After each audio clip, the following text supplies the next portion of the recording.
What's up, fight fans? Today is Saturday, November 2nd, and we have a couple of different cards going on, one of which I will actually be attending, but it's not going to be this one. We have a fight up in Verona, New York between Oshaki Foster and Robson Conceicao, which is a rematch for the title that Conceicao now holds. In this one, I'm going with Foster to retake his belt. My name is Percy, and welcome back to the 4Bs, where we discuss boxing, betting the B-side, and other BS.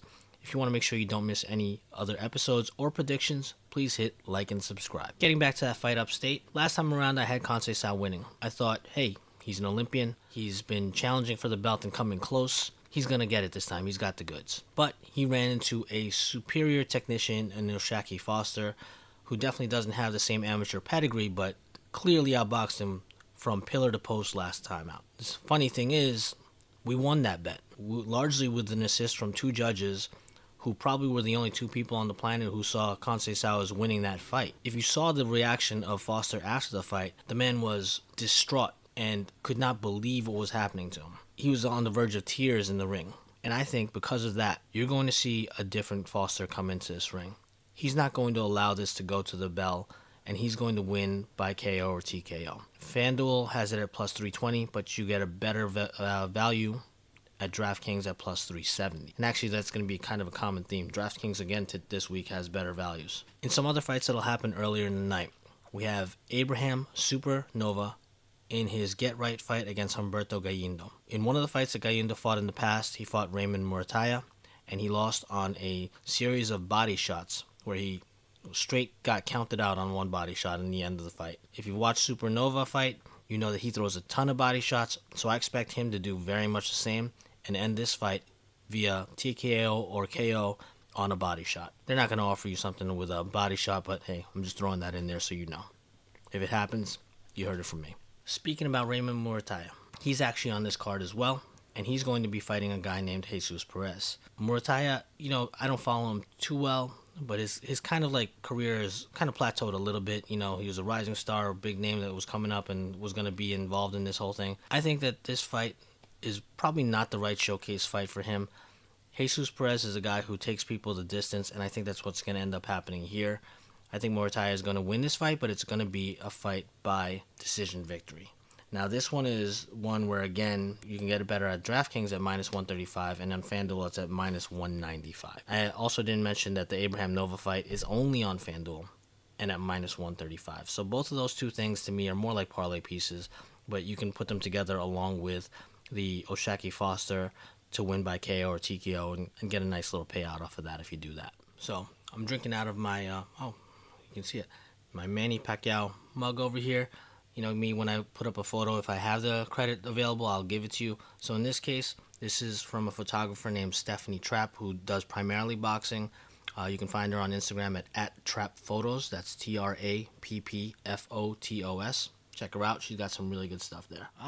And the connection between that and the next fight that I will be giving you a pick on, it actually happens to be a fight that I'm going to, and this one is in Mohegan Sun in Connecticut, between Alejandro Paulino, who is a young up-and-coming fighter from the Connecticut area. That's what you're going to find when you go to a casino like the one in Connecticut, versus Toka Khan Clary. He is one of those guys who used to be that up-and-coming fighter from that area. If you've seen him fight before, then maybe the time you saw him fight was in pandemic era where he fought in the bubble against Shakur Stevenson and lost a unanimous decision.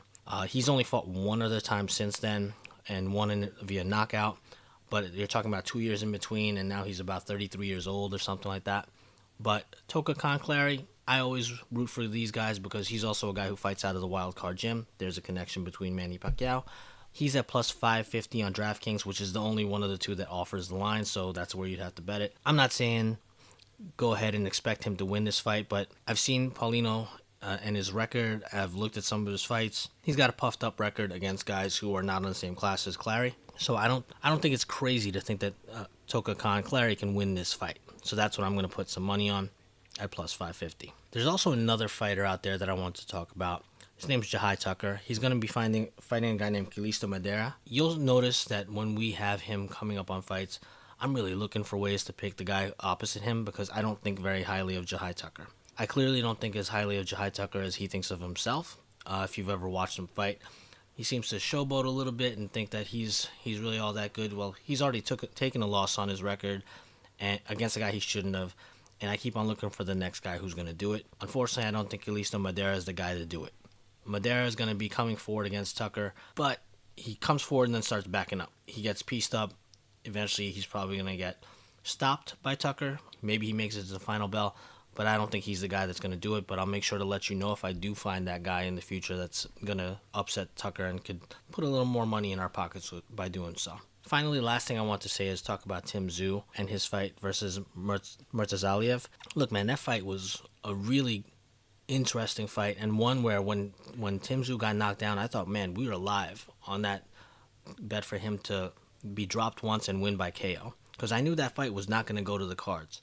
But I gotta say, the one thing that has to come out of this, and I mean, you saw the recaps of him afterwards where he's like, oh, what happened to me? What happened in there? Tim Tszyu's team, take care of your guy. Things like clinching when you're in trouble. You don't have to go out like a warrior every single time. He could have very easily come back if he wasn't like just trying to wing shots and got clipped with more of them.